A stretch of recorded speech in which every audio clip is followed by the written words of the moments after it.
Fire away. Doing something on Chuka. I know we've asked you a lot about him, but being in pads a couple days now, what's been the biggest growth that you've seen from him since last spring, making that move? Couple things on the field, technique-wise. He's playing better and sounder. I think he's really on the field, becoming more of a leader in that group. And he's playing well. He's having some success and finding more consistency in what we're asking him to do. I realize you have turnover every year, but on that defensive line, he's one of the few you have with some experience. So how much do you need him to? Well, again, yeah, he needs to. When you lose 5 seniors, that's naturally going to be the case. So we need him to be a leader and to continue to push these other guys and to show up on the field when he's there. How much is Favors making an impact there, being a guy that's really undersized? Yeah, he's doing good. Again, Rashad he's very powerful and strong, has natural leverage in there. So he's doing a nice job as a bunch of guys are. Mike's mentioned Tapper a couple times as a guy who really seems to come on. What has he done? Well, Charles is much like some other young guys we've had through the years. I look back at a Frank Alexander that everyone knew very little about, who came on the scene and all of a sudden played really well. And I think Charles is every bit the athlete and the player that Frank was at that age. And hopefully it'll keep coming that way, and that he's going to show more and more consistency and ability to play at that level. I believe he will. A lot of guys described him last year as really raw in terms of what you get out of high school. Hadn't really lifted a lot of weights and things like that. He was a basketball player. I think only played football a year, so his upside's really big. This is only his 3rd year playing, but strong, physical, can run. He understands it. So yeah, I didn't mean to cut you off. I think his upside is going to be really big. Is that when you recruited him? Is that the big deal? This is a guy who hadn't been molded much. Yeah, but that's not unlike a lot of kids will recruit, in that from different backgrounds around the country, have lifting programs, some don't, coach better than others here and there, and I'm not comparing his to any other, but we recognize when here's a guy that's really athletic, big, physical, and he's hardly lifted weights, and he's hardly been doing the things our guys have been doing. Imagine when he does. Yeah, so we're always aware of that, and we knew Charles had a big upside. Is that sort of the same thing as Mike and Noha, same recruiting class? Very, very similar, and we're excited about Michael. Mike had his his operation there in the spring, and we're optimistic we'll get him back. After maybe the 3rd game or so, which there's a long year to play, and if something happens to some other guys, then he's back in the mix when we maybe they're early middle of the year, where now he's ready to help again. Aaron Colvin had told us in Dallas that he noticed Corey Nelson had become a real leader in the offseason. Have you seen that play out in the field? Definitely. Yeah, Corey's been awesome in his attitude and the way he's working and speaking up, and he is definitely doing that in all kind of ways. How much has been made about you guys switching from the 2 gap to the 1 gap along the offense or defensive front? What was the carryover like coming back from spring to where you guys are? It's easy. I mean, it's not that difficult. The bottom line, you still have to fire out of your hips, separate from blockers, and whether you're 2-gapping or 1-gapping, it's you're still doing a lot of the same things. Bob, can you talk a little bit about a couple of veterans, and Julian and Gabe back in the secondary? Yeah, Julian is doing an excellent job, and he's much more confident and sure of himself, and he's a big physical guy there in the secondary that I'm excited by. I think he has a chance to have a really good year, as do I believe Gabe. Gabe is playing in the free position and really looks good. Is comfortable in that spot and showing up and making some plays at practice too. So I'm excited about what he's doing. Bob, does the 1 gap better fit the personnel that you guys have in here right now? I believe so, yeah. Bob, Mike on Media Day talked about Atari Bird being one of the more physically impressive freshmen he's seen in a while.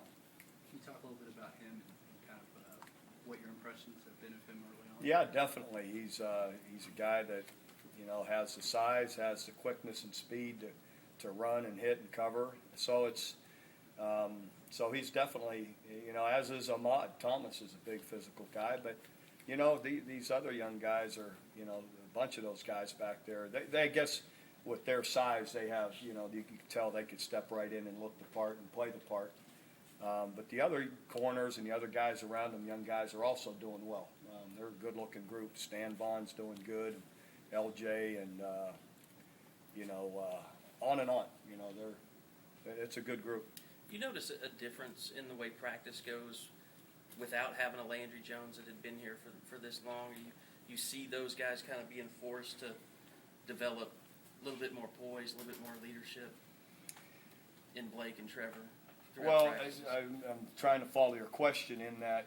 Just the difference, I guess the difference in having two new guys versus Landry last Well, year. How definitely, you could practice see goes. at practice they're figuring it out. The more and more they snap the ball, the more comfortable they become, or they realize they make a mistake. Wow, that's a pie in the face. Like, that's something I have to avoid.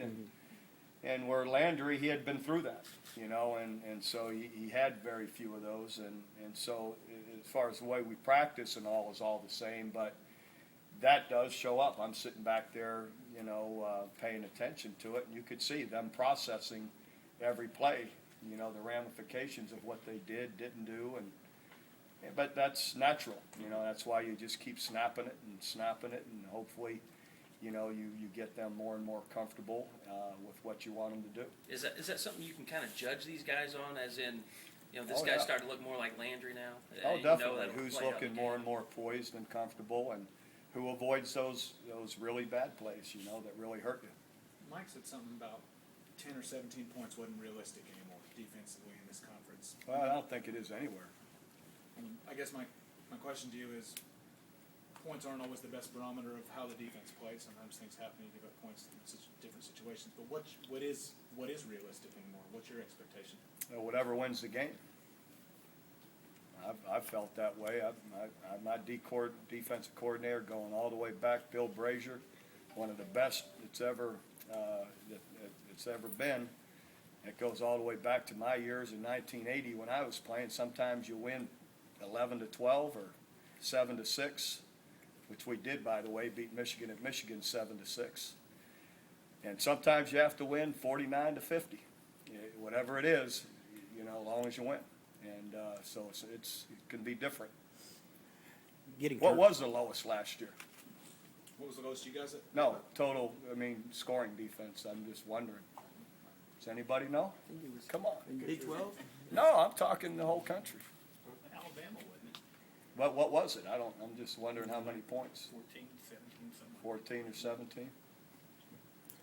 Getting turnovers is always important. I know you guys were down a little last year. Can you talk about a point of emphasis this fall? It's always a point of emphasis, trying to get turnovers. And so, it's trying to strip the ball, force the quarterback's hand, and hawk the ball is what you're always trying to do. How are those young freshman linebackers fitting in with what y'all are trying to do at that spot? They're really good. They got size. They're very athletic. I love them both. They're really good players and really pretty natural in there, and that they get a good feel for where the ball is and finding the ball. When Cortez was sitting out, or not, when he was ineligible for that year, was he running scout team mostly, or did you get him in with the varsity? I guess I'm asking, was last spring the first time he really got to run as a first-team guy? Well, he was playing a lot of scout team, but you have to understand the teams we play, they don't run foreign coverages. They're still running a lot of the same coverages we run. Mm-hmm. So he's been working these techniques, whether he's on scout team or on the defensive field. So you feel like you got a good judge of his talent Oh, yeah. level even when he was sitting out that year. Sure. What was And all spring. I know Mike had spent time with him and known him, but what was kind of your first impression when he first Hey, he's a got guy that has a chance to be a really good player. He, with the size and the range he has, and the speed, all of it together, it'll just come down to how mentally, disciplined and strong he can be to really make himself play at a high level. And if he does, he has a big upside. Did you have to sign off on that, or was it Mike was just like, this guy's really No, good, I we're had taking it? I had to sign off on it, and I watched everything I could on him, and I liked him. And here's a guy that has been on the field and had experience. How rare is it to get a cornerback that big? Well, there's not a lot of them. Andre Woolfolk was like that. But I mean, you're right. There's not a bunch of them. But L.J. Moore is going to be a guy that can be like that. He's about 6'1". So. I know Mike had said that he wanted more consistency out of Cortez last spring. Are you seeing more of that? Yeah, yes and no. He still needs to keep pushing it because I believe he can play at a higher level. What we've seen of Savage and St. John comes from photos, but basically from your website, they look the part physically. Yeah, they're big, strong guys. Got great strength. Deontay's got great strength. I mean, he is a really big physical guy. I don't know what they list him at, 340, 345, and there's not a lot of fat there now. He's powerful.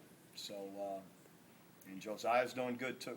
Well, I take it there is a transition. I mean, even though they play some level of college ball, there's some things that they've got to sort of. Well, sure, pick but up.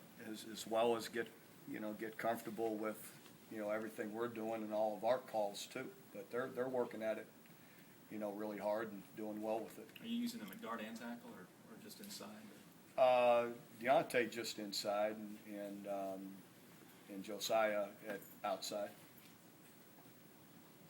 Did you ever get with Bill and ask him about your left tackles? No, I haven't.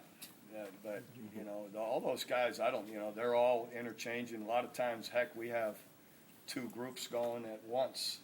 So we've got 3, 4, 5 guys tackles rotating in there, and whether I don't know that he's. We're only a few days, 5, 6 days into it that we're making any decisions just yet. Other than evaluating everybody and getting them all snaps. Ahmad just getting here early, does that really help, and has it carried over into fall camp? Yeah, Ahmad's doing a good job, but needs to keep learning and improving every day. Bob, you grew up in an era of the 7 to 6 games. You just said 50 to 49, however you went.